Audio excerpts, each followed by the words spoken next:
Hello everyone, स्वागत है आपका वी नेशन ट्रिपल वन के एक नए एपिसोड में, जहां आपके लिए लेकर आते हैं इंडियन डिफेंस के प्रमुख अपडेट्स को। सबसे पहले तो चैनल को सब्सक्राइब करना मत भूलिएगा। आप सबको पता है कि भारत में जेट इंजन को लेकर काफी उठापटक चल रही है और एक के बाद एक जो नई रिपोर्ट्स है वो सामने आई हैं। कुछ रिपोर्ट में कहा जा रहा है कि भारत को पहले कावेरी इंजन विकसित करना चाहिए, तो कुछ में रिपोर्ट में कहा जा रहा है कि भारत को फ्रांस के साथ सीधे जो एम का इंजन है उस पर अपना ध्यान केंद्रित करना चाहिए। लेकिन इस पे गोदरेज एरोस्पेस ने कुछ ऐसा कहा है जो ज़्यादा प्रैक्टिकल अप्रोच लगती है, और अगर उसी फ्रेमवर्क पर काम किया गया तो भारत को इसके बहुत सारे बेनिफिट मिलेंगे। आइए जानते हैं कि गोदरेज एरोस्पेस की तरफ से क्या कहा गया है, और इसके अलावा जो गोदरेज ग्रुप है उसने क्या अप्रोच सजेस्ट करी है जिसको मिनिस्ट्री ऑफ डिफेंस को एक बार कंसिडर ज़रूर करना चाहिए। देखिए, हमारे लिए एरो इंजन टेक्नोलॉजी अब बहुत ही इंपॉर्टेंट बन चुकी है, और इतना हमने अलग अलग वीडियोस में आपको बताया, और हमने ये भी बताया कि हमारी जो ओवर डिपेंडेंसी रही अमेरिका के ऊपर, और अब अमेरिका के लिए वो एक वेपन के तौर पर बन चुकी है जिसको भारत के अगेंस्ट यूज़ कर सकता है।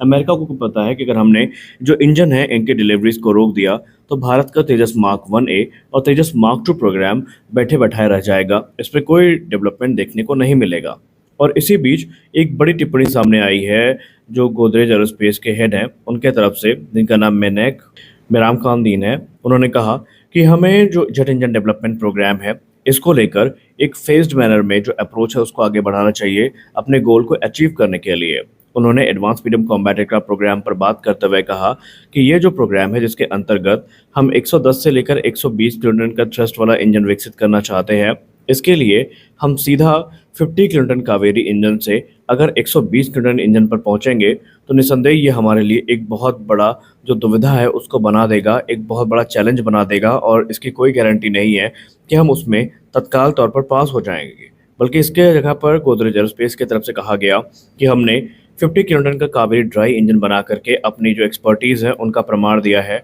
हमने अपने जो कौशलता है उसका उदाहरण दिया है, और इसीलिए अब ज़रूरी ये है कि सीधा 50 किलोटन से 120 किलोटन पे जाने से अच्छा है कि पहले हम 90 किलोटन का जो मॉडल है, यानी 90 किलोटन थ्रस्ट क्लास का जो मॉडल है उसको तैयार करें। यानी कि उन्होंने स्पाइरल डेवलपमेंट का समर्थन किया है, इसकी एडवोकेसी करी है। उन्होंने कहा कि हमारा टारगेट सीधा एम का नहीं हो सकता। अगर हम स्वदेशी तौर पर इंजन विकसित कर रहे हैं तो प्राइवेट सेक्टर के साथ मिलकर के हमें पहले जो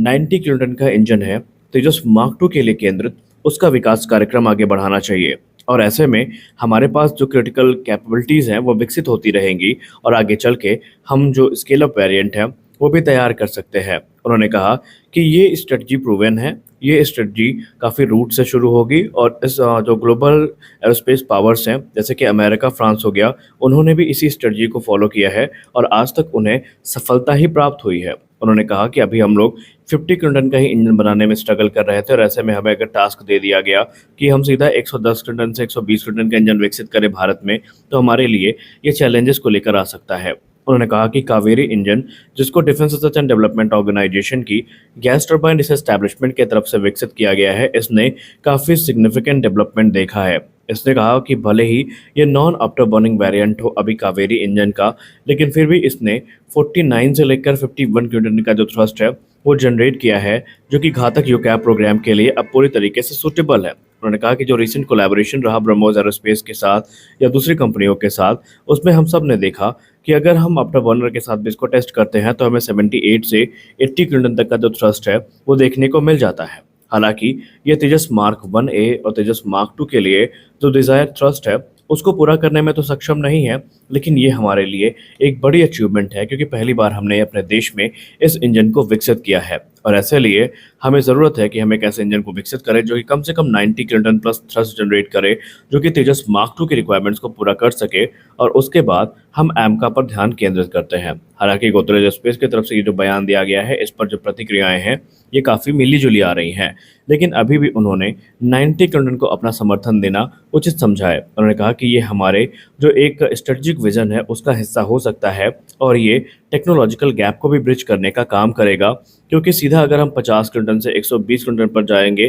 तो जाहिर सी बात है कि हम 2G से 5G तक का जो स्टेप है वो एक ही स्टेप पर क्लाइम करना चाहते हैं। हम बीच के स्टेप को यहाँ पर पूरी तरीके से इग्नोर करना चाहते हैं या अवॉइड करना चाहते हैं, जिसका सीधा मतलब ये है कि पॉसिबिलिटीज़ हैं कि ये इंजन प्रोग्राम आगे चल के बहुत सारी दुविधाओं का सामना करे और ये बहुत ज़्यादा रिस्कियर है अगर आप इसको स्ट्रेटेजिक पॉइंट ऑफ व्यू से देखते हैं तो। इसके जगह पर उन्होंने यही कहा कि हम कावेरी इंजन प्रोग्राम ने जो हमें फाउंडेशन दी है, उसी फाउंडेशन को पकड़ करके हम चरणबद्ध तरीके से आगे बढ़े और सबसे पहले तो हम कावेरी डेरिवेट इंजन का जो सर्टिफिकेशन है उसको कंप्लीट करवाएं। उसके बाद जो 8 इंजन मॉड्यूल तैयार किए गए हैं, उन्हीं पर आधारित एक जो 90 किलोटन का इंजन है, वो एक पावरफुल आफ्टर बर्नर वेरिएंट और ऑपरेटेड कोर के साथ तैयार करें, जो कि ना सिर्फ तेजस मार्क 2 की रिक्वायरमेंट को पूरा कर पाएगा, बल्कि एमका मार्क 1 की रिक्वायरमेंट भी इस इंजन से पूरी हो जाएगी। गोदरेज स्पेस ने बार-बार यही बात कही कि जो स्पाइरल डेवलपमेंट है, ये आपको जो एरोस्पेस जायंट आज दुनिया पर रूल कर रहे हैं जेट इंजन के साथ, चाहे वो अमेरिका हो, चाहे वो फ्रांस हो या कोई और हो, उन सब ने इसी टेक्निक या इसी मेथड का इस्तेमाल किया है और उन्हें सफलता ही प्राप्त हुई है। जैसे कि उन्होंने प्रैट एंड विटनी का उदाहरण देते हुए कहा कि प्रैट एंड विटनी की जहाँ तक बात रही, तो उसने F100 इंजन विकसित किया जो कि 105 किलोटन थ्रस्ट जनरेट करता था F15 के लिए, और बाद में F22 रैप्टर के लिए उन्होंने F119 इंजन विकसित किया जो कि 116 किलोटन का थ्रस्ट जनरेट करता है। सिमिलरली अगर आप सैफरान को देखें, तो सैफरान की तरफ से भी जो निकमा इंजन विकसित किए गए हैं, वो बेसिकली पहले M53 थे जो कि 95 किलोटन का थ्रस्ट जनरेट करते थे। उसके बाद M88-2 था जो कि 75 किलोटन का थ्रस्ट जनरेट करता है, और अब M88-4 या M88 टीरेक्स विकसित किए जा रहे हैं जो कि 95 से 105 किलोटन का थ्रस्ट जनरेट करने में सक्षम होंगे। यानी कि यहाँ पर आपको जो ग्रोथ है वो चरणबद्ध तरीके से देखने को मिली है, और इसीलिए हम प्रपोज करते हैं कि भारत सरकार भी इसी अप्रोच को फॉलो करे। हालांकि ये गोदरेज एरोस्पेस का विज़न है, लेकिन इस समय भारत की स्थिति की बात करें तो सवाल ये उठता है कि क्या भारत के पास इतना समय है कि हम वेट कर पाएंगे, क्योंकि हमारा जो तेजस मार्क 2 प्रोग्राम है वो अपने रोल आउट के काफ़ी करीब है। एमका मार्क 1 के प्रोटोटाइप पर काम चल रहा है और 2035 की टाइमलाइन रखी गई है। ऐसे में अगर हम आज इंजन डेवलपमेंट प्रोग्राम को शुरू करते हैं, तब भी हमें इंजन का जो प्रोडक्शन रेडी मॉडल है वो मिलने में कम से कम 10 से 11 साल का समय लगने वाला है, और ये वही समय होगा जब एमका मार्क 1 अपने प्रोडक्शन में आ चुके होंगे। हालांकि भारत के सामने दिक्कत ये है कि अमेरिका से जैसे संकेत आ रहे हैं और ट्रंप के सलाहकार जिस प्रकार की सलाह ट्रंप को दे रहे हैं, ये भारत के लिए बहुत ही दुखदायी घड़ी है, क्योंकि अगर ट्रंप ने किसी प्रकार की रोक लगाई तो कुछ रिपोर्ट तो डराने वाली हैं। वो ये कहती हैं कि तेजस मार्क 2 को डिज़ाइन ही इसी प्रकार से किया गया है कि F414 के लिए ही इसको लॉक कर दिया गया है, यानी दूसरा इंजन इसमें फिलहाल तो पॉसिबल नहीं है कि इंटीग्रेट किया जा सके। उसके पीछे का कारण ये है, चाहे वो एयर इनटेक्स हो, चाहे वो दूसरे डिज़ाइन फैक्टर्स हो, सब F414 को ध्यान में रखकर किए गए हैं और दूसरे इंजन का ऑप्शन ही वहाँ पर रखा नहीं गया। अगर हमें दूसरा इंजन स्वैप करना पड़ा तो हमें इसकी पूरी डिज़ाइन कैरेक्टरिस्टिक्स को चेंज करना पड़ेगा, हमें एयर इनटेक्स को चेंज करने पड़ेंगे, यानी कि एक पूरा का पूरा जो नया वेरिएंट है वही विकसित करना पड़ जाएगा, और इसके लिए आपको पता है कि कम से कम 3 से 4 साल का समय और लग जाएगा। तो देखते हैं आगे चल के भारत सरकार क्या करती है। आपको क्या लगता है कि आप गोदरेज एरोस्पेस की तरफ से जो चीज़ें कही गई हैं उससे सहमत हैं? अगर सहमत है तो कमेंट सेक्शन में ज़रूर बताएं। मिलते हैं अगले वीडियो में, तब तक के लिए जय हिंद।